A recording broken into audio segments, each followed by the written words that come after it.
Garden egg, also locally called entula, is a relatively small white fruit with a teardrop or a rounded shape that is valued for its rich and slightly bitter flavor, thin skin, and taste in numerous African stews.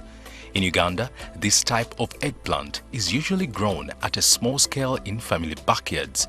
But did you know that as a food crop in several African countries, the fruit has money-making potential on large-scale farming, especially because it's a tropical fruit, which means fewer environments get to grow it, hence the availability of market.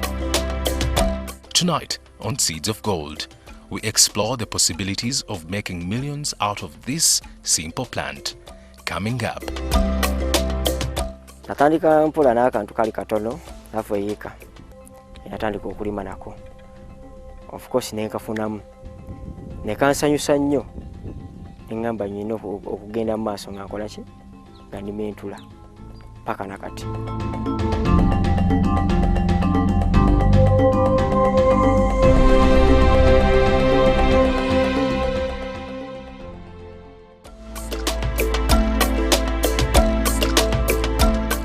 Mutale Akleo is a garden egg farmer based in Biji.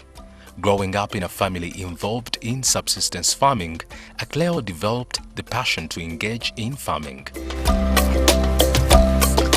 In the early 2000s, after graduating, he attempted to grow maize, beans and sweet potatoes, but finally settled for the garden egg.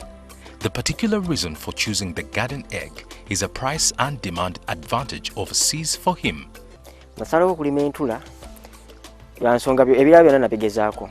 Kino nakyesanga tekikoma wano ku local market, kyeyongerawo paka international market. Era olwakimanya neyongera ekimanya nti mbutuufu kyeyongerayo neyongera amaanyi lwansonga akatale k'ebweru kakyukakyuka n'akawano ewaffe ne Uganda. Eri babigula ku bbeeyi eya wagguluko ate wano okasanga buli kaseera. Leero otuukayo ojja tuuke n'akaseera obagambe nti ekisawo kyebiri. Mbutuufu ogenda okulaba ssente z'otaddemu amaanyi gonna g'okosezza n'ebbanga ly'olimidde ekintu katofunamu. Naye ate katale k'ebweru oteekamu ekintu okibala okuva w'otandise w'okisimbye nti nkisimbye ntaddemu bwe nti nga mbutuufu lazima naye kinaaba nga kigaanyeemu sitiri era ssente zo zijja kola ki? Zijja sigala zivaayo. The garden egg is mainly grown for its flavorsome berries. The berries are usually incorporated into soups to act as a sauce thickener. But that is not the only special attribute to this fruit, at least according to Akleo. Entula enjawulo zirina ekisooka zikula mangu. Ekyokubiri zinogebwa mulundi gumu. Nti ewiiki ozinoga emirundi ebiri. Osobola zinoga okumala omwezi mulamba ng'onoga ntula. Ate era ng'osigala ofunamu kyekimu. Nate nti ku kyakasooli omunogo omulundi ogwo gumu nagwa ku kyolumondo omusogo omulundi gumu nakola ki? Ebijjanjalo ebikungula omulundi gumu nebikola ki? Nebiggwaawo. Of the formal sector capital raising tools, commercial banks, rural development banks, agriculture development banks are the most common sources of capital funds for agriculture development. But what happens if one has no potential or access to such capital facilities? Akleo had one such struggling start. Mu kutandika entula zino nagenda kukekera omukwano gwange amaze okundagirira, amaze okumpa amagezi gonna agakwatagana kulima entula. Nengenda keke of course ne bampa ensigo. Natandika ne half a year. Kubanga ekyamazima capital nali siina bulungi. Nga singa ntandika n'ekinene kikola ki? Kijja kunnemerera. Tandika na half a year nenjirabirira bulungi. Nenzijja nga nkula paka kuyika 2 n'ekitundu. Tenyina obudde buno. Era mu kyokunoonya akatale mukwano gwange oyanyambako. Nendabika nga nzeeyo kubakeke kubanga baite bannesigera nga emyaka bwogiraba. Tibalowooza tuba tetusobola kubanga baba tebatukizaamu. Yogera n'omugamba nti nina business n'agamba nti ayinza okuba nga tosobola kyokola. Ebintu ojja tuleetera bifunga wemanyi ebya international market bakwata ebiwuka. Ebiwuka ebibeera mu ntula engeri gy'ogifuuyira nakyo kintu kikulu. Tebaagalamu ddagala. Bwe nagenda ku keke ensigo bagiguliza mu Tampeko. Tampeko bajenguza emitwalo 4. Capital gwe natandika naye gwe nateeka mu nnimiro teyali muzito kubanga nakozesa ne manpower yange kubeera nga nze byanzibeeramu nga nze okulabika nga zivayo bulungi. Nateekamu $20,000 mu hafu eyiika. Naye hafu eyiika oliwo omugamba nti osobola gijjamu bukadde 8 yeewuunya n'agamba era asobola okugamba olimba naye nga tegegaba mazima. Ettaka of course kintu kikulu naye oli asobola okumugamba nti ogenda kulima ntula ng'ekyamazima talina ttaka yeetaaga okulipangisa. Kati otudda ku kintu ekyo ng'ekyettaka ekyokulipangisa yiika eba ya $3,000. Kitegeeza eba process eba egaziyemu akatono oli ejja genda opangisa ewantu nga kisiko nga weetaaga osooka okirongoose ojja kwetaagisaamu ka kapita akawera kangambe eti ijja kusibira $7,000 $3,000 gakupangisa awantu awo ogenda okukolera. $10,000 gyakufuna abaana bakuyambako of course tosaakikireni nga wekaba opangisiza yiika kuyambako okulongoosa awantu awo ogenda okukolera. Kati endala ne zikuyambako mu nsigo n'okubeera ng'otambuza entula ezo okutuuka nga zituuse ku stage w'okungulira. He was inspired by family, developed more passion, and after seeing the benefits, his target and focus is even bigger. Natandika nyina ekirooto ekyokubeera nga nina ku ssente nsobola okwebeezaawo okuzimba amaka ageetengeredde of course n'okuvuga ku mmotoka era nga bye birooto byange tezisobola kunnimba kubanga kyenzifunyeemu kindaga nti mu bbanga ttono byonna ngenda kubituukiriza. Nsinza okufuna mu ntula of course nguzeemu ebintu bupiki nkozeemu n'obudaala mu kibuga of course nayo akadaala ekitemu n'ekyengera n'okubeera nga neeyongerako ku saving wange nteeka ssente kulw'ebirooto byange byensuubira maaso awo. Still to come, the practices to making this business work.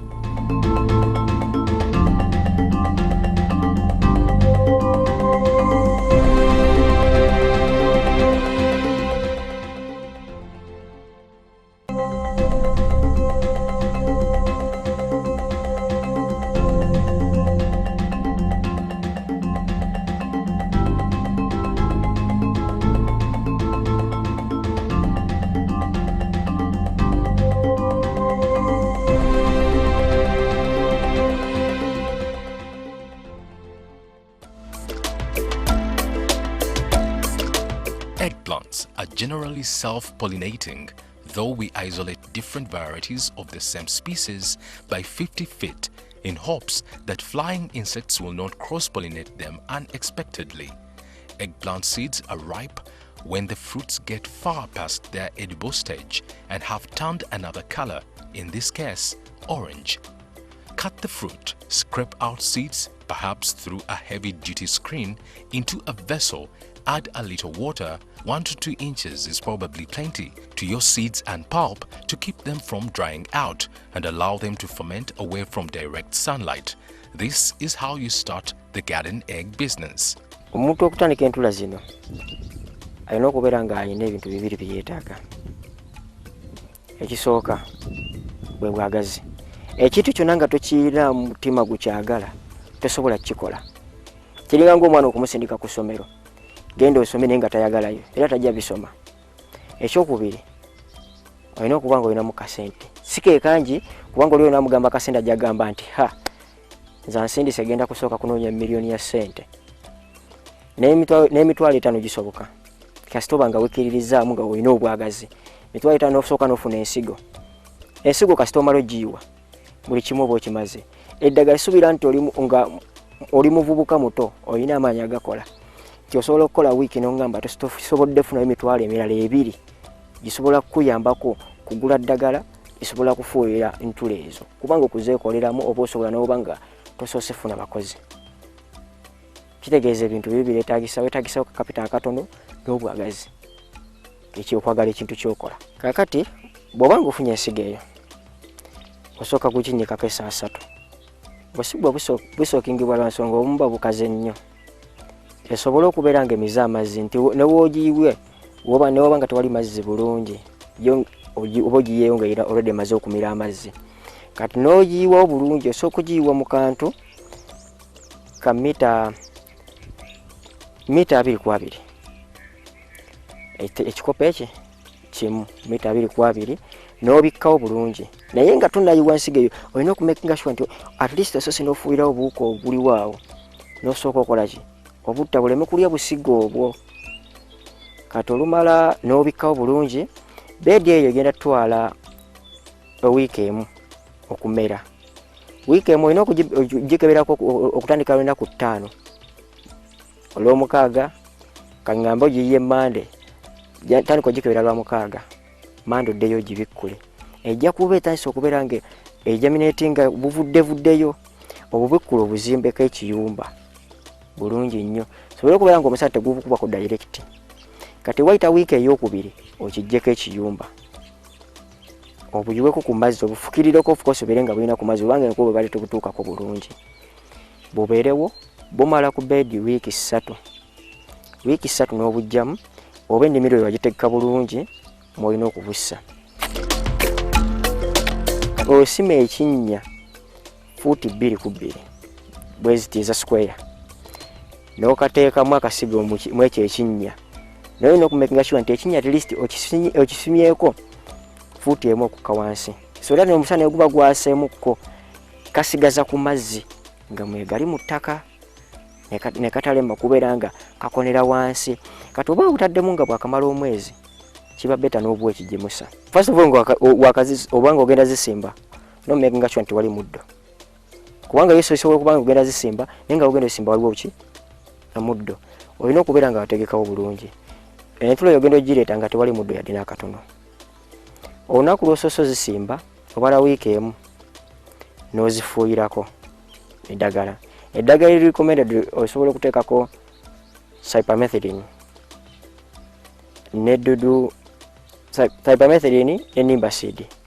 Nimbaseed okugoba olugengegenge oluleeta olukoola olulufunya, cypermethrin okugobamu buki obuwuka.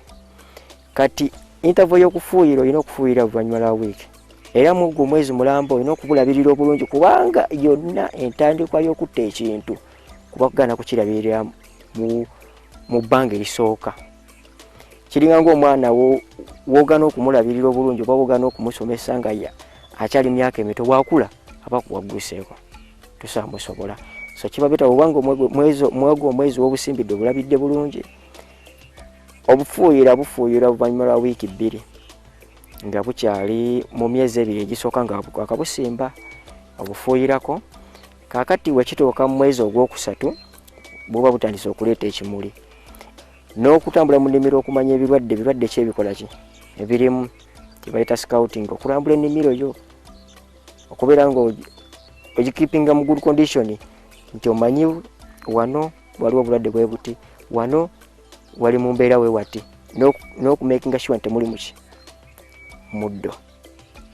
Kikuyambako ekibeera kikikuuma nga kiri ku mutindo omulungi era akatale oba nako lwansonga ekintu kyo kiba kikola ki kirabika bulungi. Kati olina okumakinga sure nti at least buli luvannyuma lwa wiiki 2 oba wiiki ey'okusatu tibaddamu ne bazikola ki ne bazirimamu obutaleeta muddo. Omanyi omuddo ogwo gukuuma ebiwuka gulina engeri gye gukuumira ebiwuka mu nnimiro buli wogulekamu. Entula zino ku beedi zimalako wiiki 3 nga zikyali ku beedi. Kati okugijja ku beedi okugisimba muno emalamu emyezi 3 nga tennatandika kubanga eteekako bibala. Kati okubeera nga ekaddiira ddala giba emyezi wakati w'ebiri ekitundu. Kitegeeza yonna byodyayo kuva ku nassale paka okuggwerawo ddala yebala emyezi 7. These are some of the challenges one should expect from growing the garden egg and how to mitigate the risks. Obulwadde obusinga okutawaanya entula zino buli bwa mirundi 2. Ekisooka mulimu kkala okuwotoka.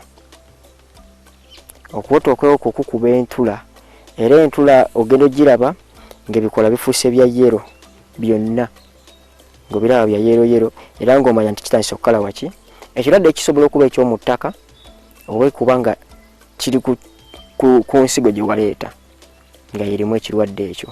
Naye oba okirabye ekirwadde ekyo nga wakakiraba nti kiwotose kijjeemu, funa akaveeramu okiteeka kisule mu kinnya.